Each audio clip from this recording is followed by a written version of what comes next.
going to look at some clauses. Importantly, we are going to look at grammatical names and function. Now we want to focus more on the exams. So as much as I wanted to understand the concept of what obtains in your exams, especially in exams such as WASSCE, NECO, and the likes. So we will look at clauses and then grammatical names and functions today, as it obtains in some of the past questions. So I will go straight to sharing my screen with you.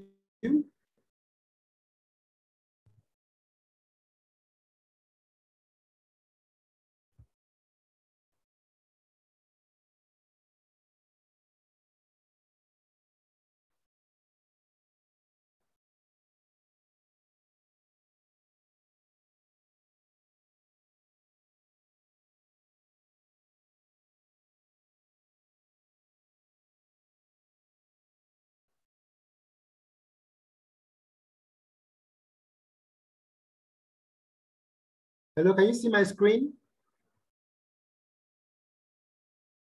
Hello? Hello?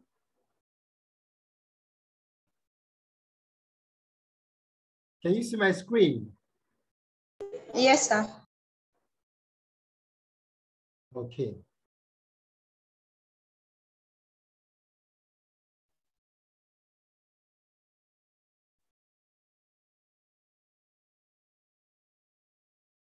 All right.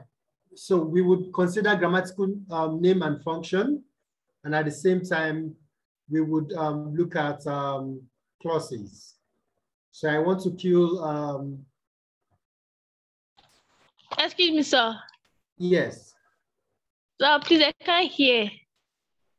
You can't hear me? What about now? Yeah. Okay, I guess it's better. It's better now. Yes, yes.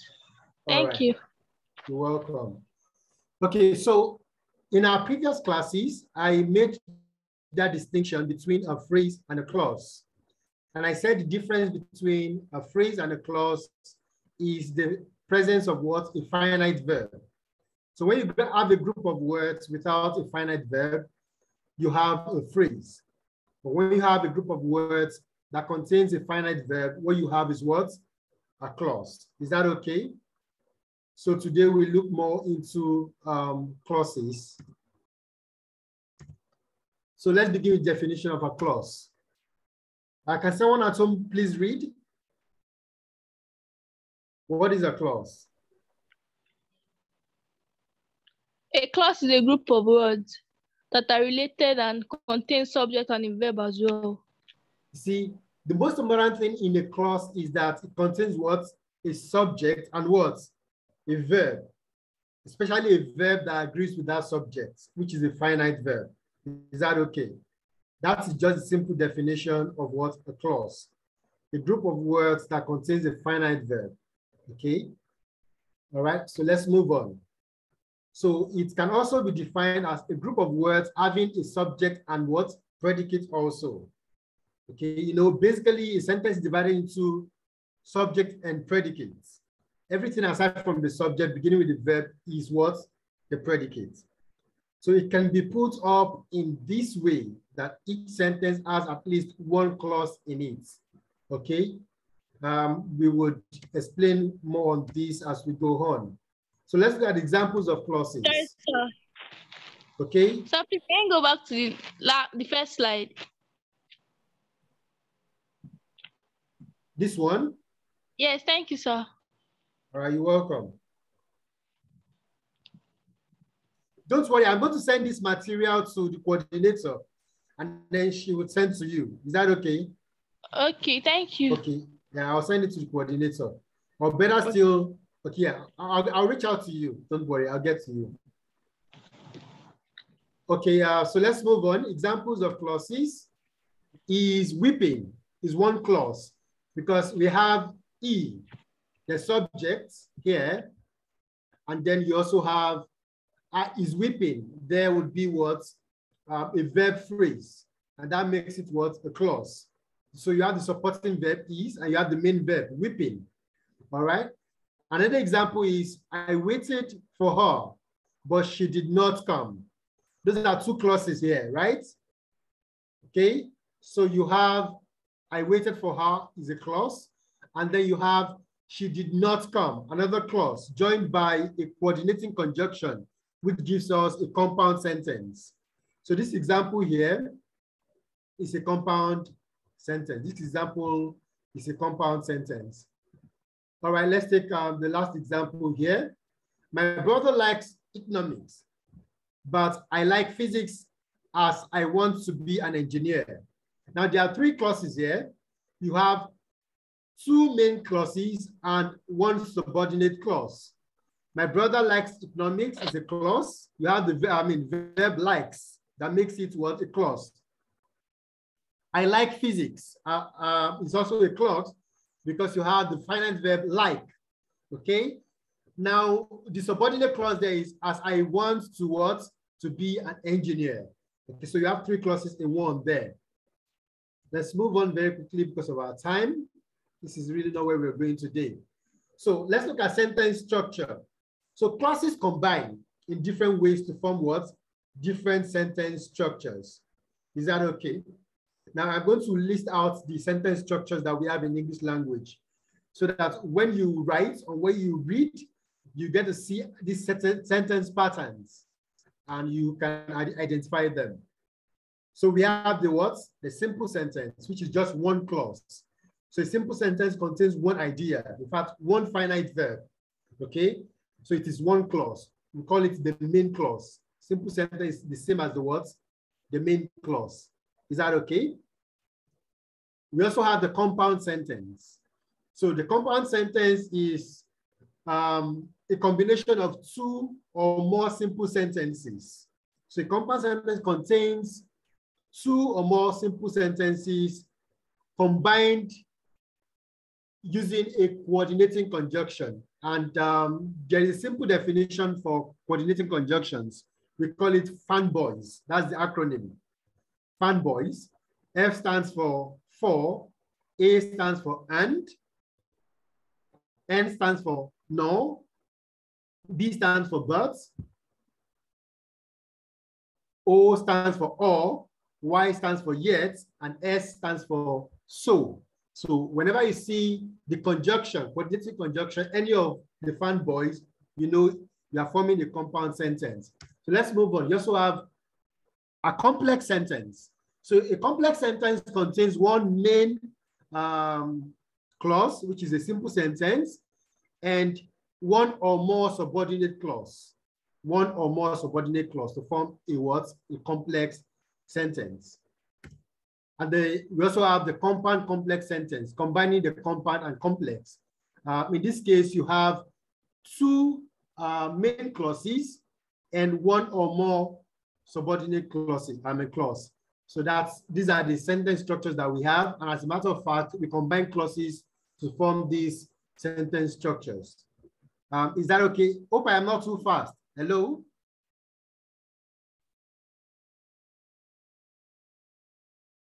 Hello? No. This kind of compound. Okay. Yeah. A compound sentence contains two or more main clause. Two or more main clause. Which you have simple sentences combining. So what you use to combine the simple sentences will be what we can. And already I listed coordinating conjunctions. We use the formula fanboys. For, and, nor, but, or, yet, and so. Those are the 7 coordinating conjunctions that you have in English language. Is that okay?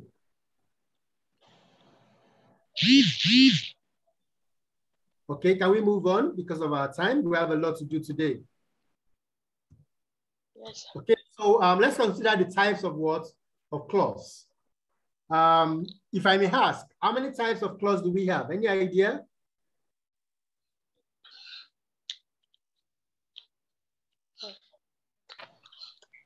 I guess 2. Yeah, your guess is right. Beautiful. Can you mention them? Subordinating conjunction. Subordinating clauses and I don't know. Okay, well, you see that you call it independent clause. Okay, there are two main types of clause. Okay, you got that correctly. The first one is independent clause, which is also known as the what? The main clause. Is that okay? So the independent clause is also known as the what? The main clause, which is the simple sentence.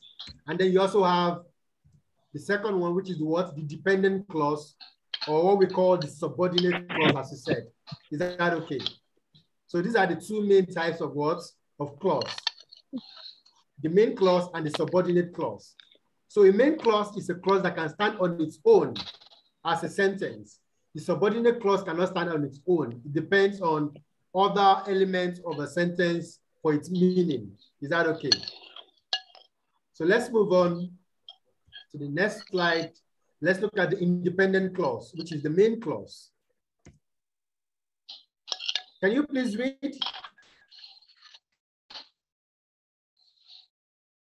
Hello? Just to know you are following, kindly read.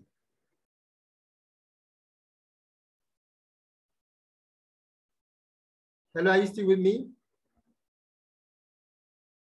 Okay, so an independent clause, along with having subject and verb expressing the complete thoughts and can stand alone. I said that before. So an independent clause can stand on its own as a sentence, and it is a simple sentence, as a matter of fact. Let's look at some examples. I saw him. It's a main what? A main clause, an independent clause, and also a simple sentence. Because it has the finite verb saw, okay, which is agreeing with she in time, the past tense. I saw him. Okay, another example is John hurried home. Hurried, there is the finite verb, and that makes it a clause. Free dinner has a price. Has, there is the finite verb. Okay, free dinner is a singular subject. Has is a singular verb. Okay, so there's an agreement there, and that's an independent clause. Okay, so grammatically complete sentences like above are statements that can stand what? Alone. All right, so let's move on. If you have questions, kindly ask. More than two main clauses can be fused together by what? Coordinating conjunctions like and, but, for, no, so, yet, etc.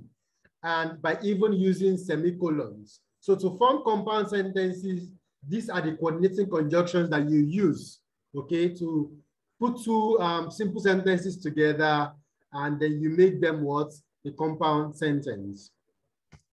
So let's move on to the dependent clause or subordinate clause. As a matter of fact, this is where we are going today, because if you were to identify your grammatical name, okay, it's at the level of what? Subordinate clause and not the main clause. You always have your grammatical name picked from what? The subordinate clause and not the main clause in most cases. And then you would get to realize why as we go on. So a dependent clause or subordinate clause has subject and verb. However, unlike independent clause, it cannot stand alone. You know, it is a clause, and we say a clause should contain a finite verb. So a subordinate clause also contains a finite verb, but because it begins with a subordinating conjunction, it cannot stand alone because it will not make a complete meaning. Okay, so we will look at the reason for that. It always depends on other things in the sentence to express a complete thought. This is the reason why it is called dependent clause. It is dependent on some other elements of the sentence to make a complete meaning.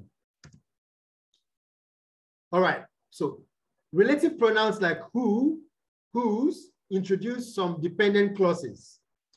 That, which, what, and subordinating conjunctions like although, because, if, unless, etc. Also do the same. All these introduce what? The dependent clause. So dependent clauses can function either as, please pay attention to this because we are getting to the grammatical name now.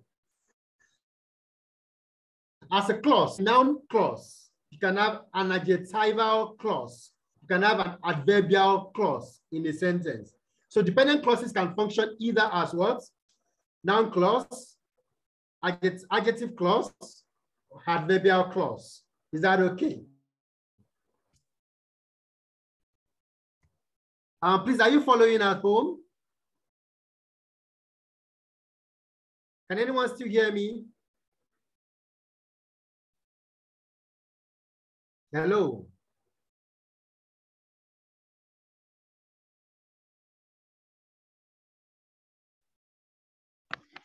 Can you guys respond to the tutor? Can't you hear him? You can still hear me. Okay, that's good. Please, if you have questions, kindly stop me and then ask your question. You are the reason that I'm here. Okay, so let's move to noun clause. A noun clause basically functions as a noun in a sentence. So anywhere you can find a noun in a sentence, you can also find a noun clause. And the same goes for a noun phrase. Basically, you can find a noun in the subject position or the object position in a sentence. This the subject or the object position. And we look at the examples that we have. Please pay attention. That man told us how he escaped. That man told us how he escaped. In this case, you have a clause. That's because you have he, which is the subject, the pronoun, and then you have escaped, which is the finite verb. So that is the clause. However, because you have the word how in front of he, this can no longer stand as what? A main clause. So how he escaped here does not make a complete sense. It's a noun clause, but it does not make a complete sense. So it's a subordinate clause. So now when they ask you for the grammatical name, you say it is what? A noun clause. But then they also ask you for the function. Then you say it's the object of the verb told. Okay? It's a direct object. The indirect object here is us. Okay. So the direct object is what? How he escaped, which is a noun clause. Is that okay?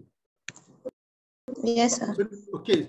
And because it's a noun clause, if the noun clause is in the subject position, you say it's the subject of the verb. And you mention the name, the verb. Okay. The verb in this expression is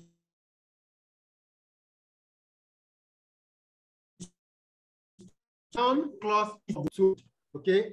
So the grammatical name is noun clause, and the function is object of the verb told.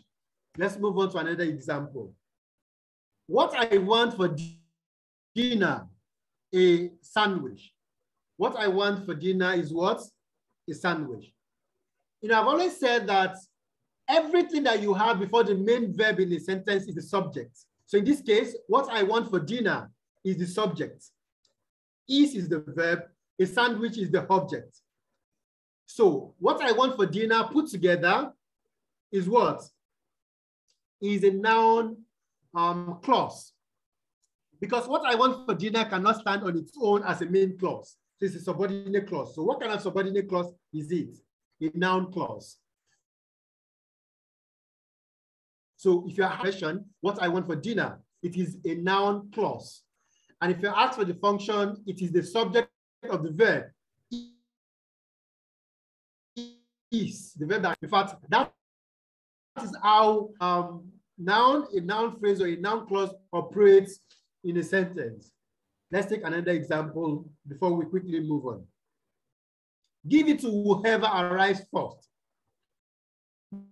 Now, whoever arrives first, as a matter of fact, a noun clause, an entire noun clause can be replaced by a pronoun. So give it to whoever arrives first. It could be give it to him, or give it to her, or give it to them, okay? So you can use a pronoun to replace an entire noun clause. So give it to whoever arrives first. So if you're in doubt, okay, as to what expression it is, just try to replace it with a pronoun. If it's replaceable with a pronoun, then it's what? A nominal element. It's a noun or a noun phrase or a noun clause. Okay, so now you look at where it is. It is in the object position and not the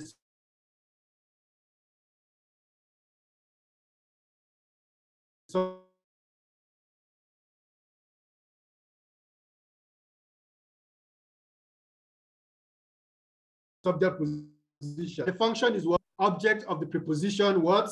To. Any question on that? So the last one for noun clause. They offered money to whoever presented tickets first. Now, once again, you can replace this entire expression with a pronoun. They offered money to him. They offered money to her. They offered money to them. They offered money to us, as the case may be. So this is another noun clause in the object position, okay? So you have, it functions as the object of the preposition again. As you see, the preposition comes before it. Now let's look at another type of what? Subordinate clause, which is adjectival clause.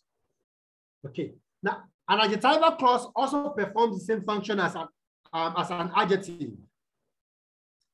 An adjective or adjectival phrase or adjectival clause, they perform the same function. And the function is to describe the noun or to modify the noun or to qualify the noun, as the case may be.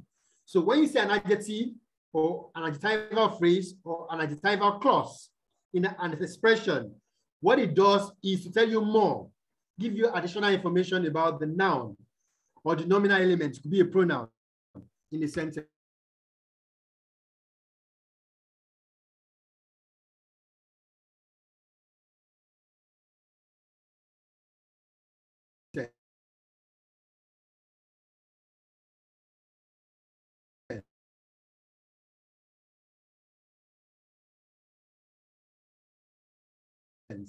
Definition of it. First is a dependent clause. Okay, then it modifies a noun or a pronoun. Thank you. So an adjective clause always begins with words like when, where, who, where, whom, whose, and the likes. Okay, for example, we are going to a beach that I like most. Now, that I like most is telling you more about what? It's describing what? A beach, right? Yes. So in an expression,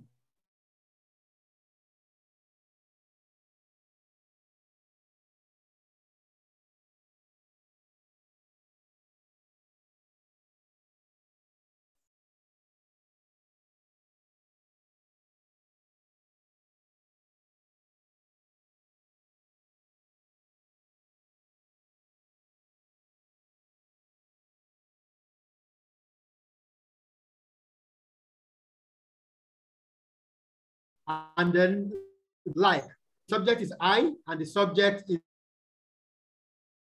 is what?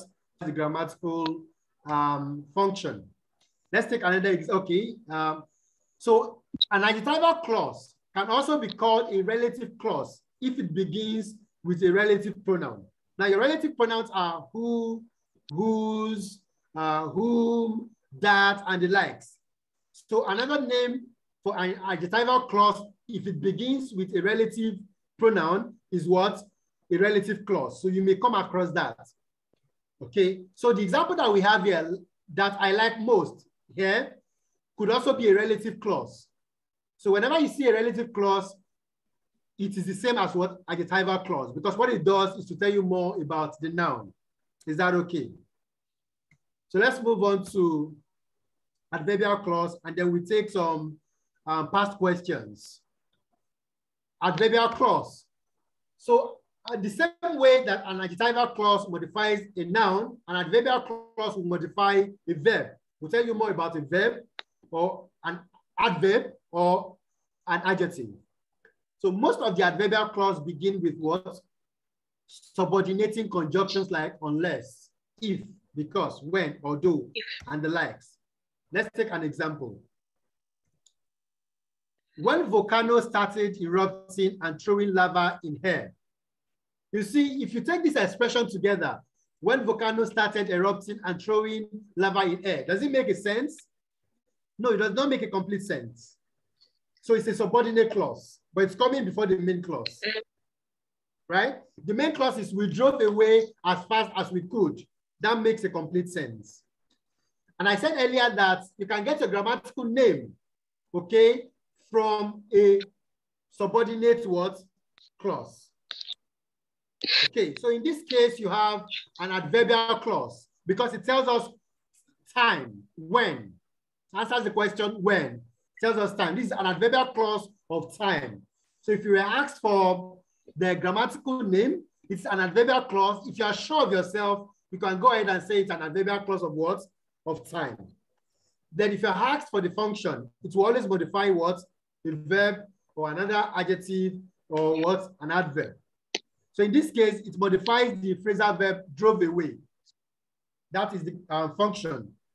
Grammatical name is what? Adverbial clause of time. The function is what? It modifies the phrasal verb drove away. Because drove away here is the phrasal verb. Okay. But if you're not sure of what it is, you can just pick the verb drove and modify the verb drove. Let's take another example. He gave me his food because I was hungry. Now, because I was hungry cannot stand alone. Okay, it does not make a complete sense. So that is why it is what? A subordinate clause. So what kind of subordinate clause is this expression? It's an adverbial clause. Adverbial clause of what? Reason. Okay? Reason. Okay, it gives a reason. It answers the question, what? Why? Okay, reason. Because I was hungry.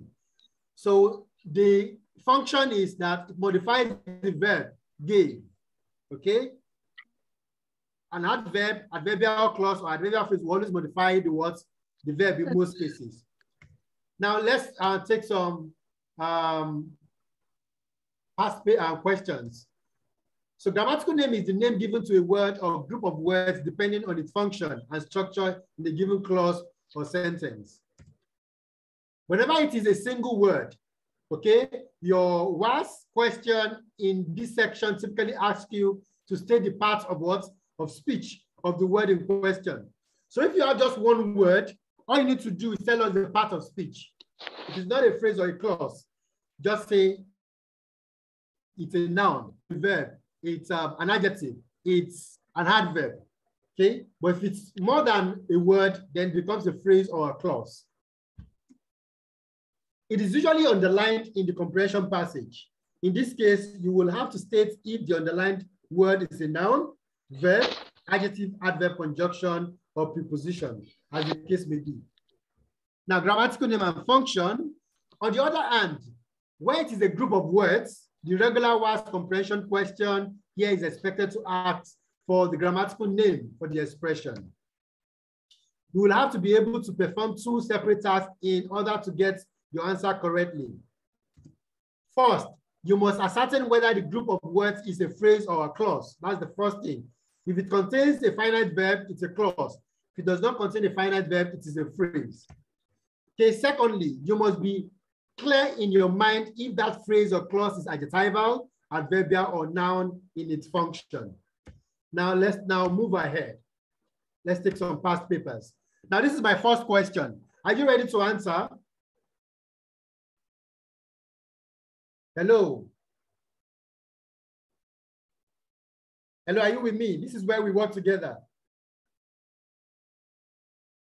So this question is taken from GCE 2014. Hello? I need us to work on this together. Are you there?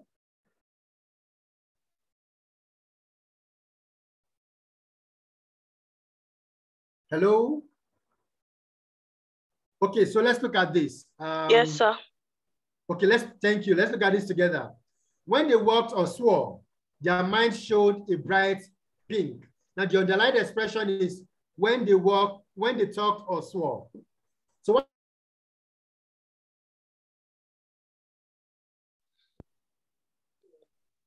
Already you know it's a clause because it has the final verb talked. So what kind of clause is it?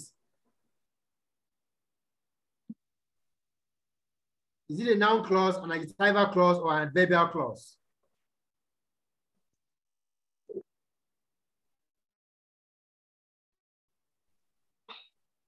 Okay, I wanted us to do this together, but because of our time, Sir? I wanted us to do this together. Adjectival clause. You said is what? Adjectival clause. Adjectival. Okay, what is the function then if it's adjectival? I think that's the function. Well, the function is that it will modify something. Now let's look at the answer because of our time. It is what? An adverbial clause of time. When they talked or swore is what? An adverbial clause of time. It tells us time, when. Is that okay? Okay, so what is then the function? The function, it is modifying the verb what? Talked, not showed. It modifies the verb what? Okay, no, sorry. It modifies the verb showed in the main clause. When they talked or swore, that is telling us the time. Modifying the what?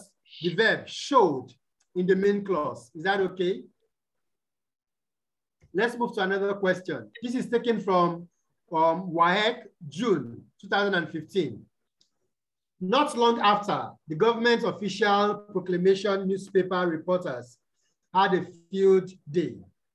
Not long after, the government's official proclamation newspaper reporters had a field day. The underlined expression is not long after.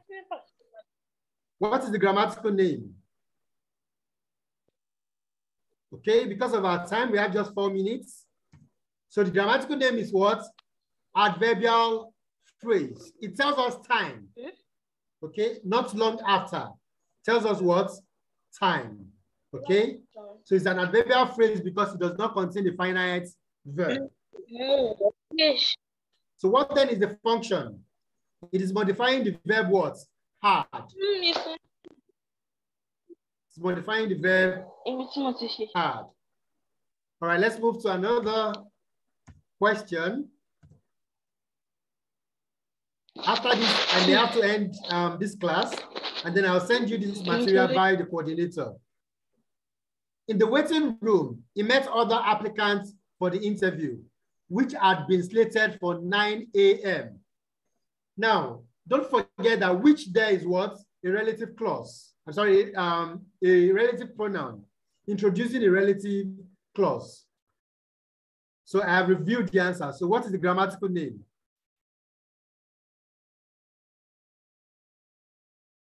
Hello, are you with me?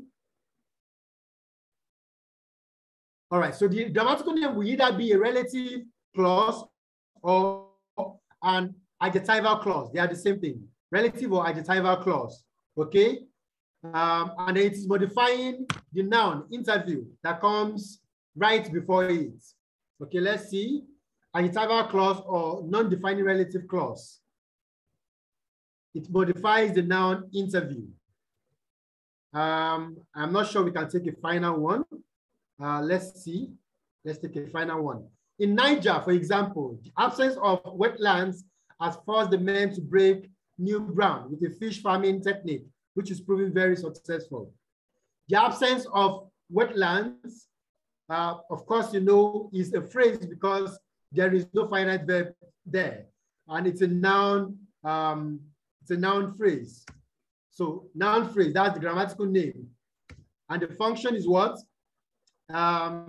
It's the subject of the verb phrase as first, okay? This is the subject and you have the verb coming after it, which is a phrase as first, okay? So that is the function of the noun phrase in that expression as underlined, okay? I may have to bring this class to are closed. Please ask your questions if you do have.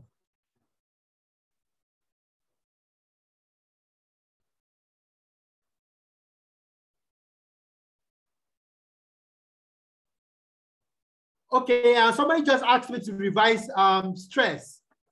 Well, basically, you have the main, please pay attention.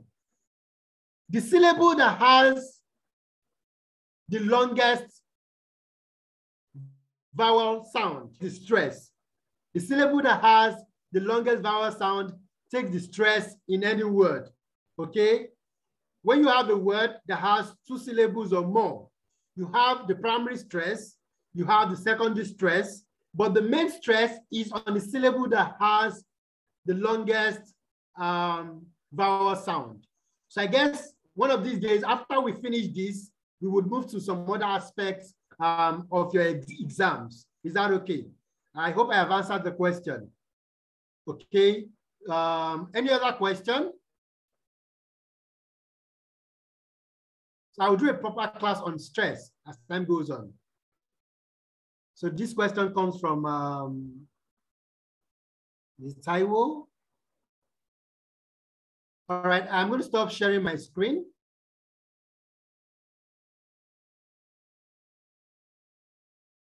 And I'm back to class.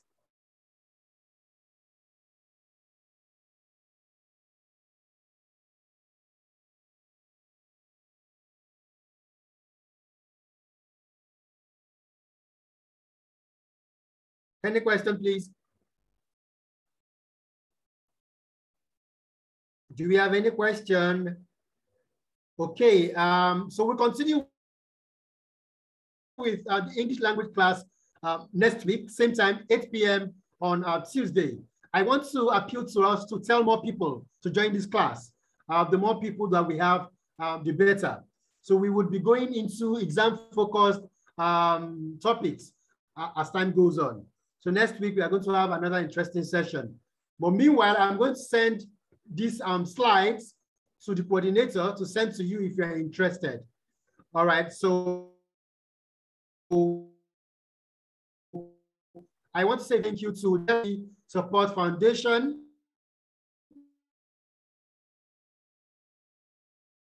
for putting it for students who are going to sit WAEC, NECO, GCE, and of course, UTME JAM.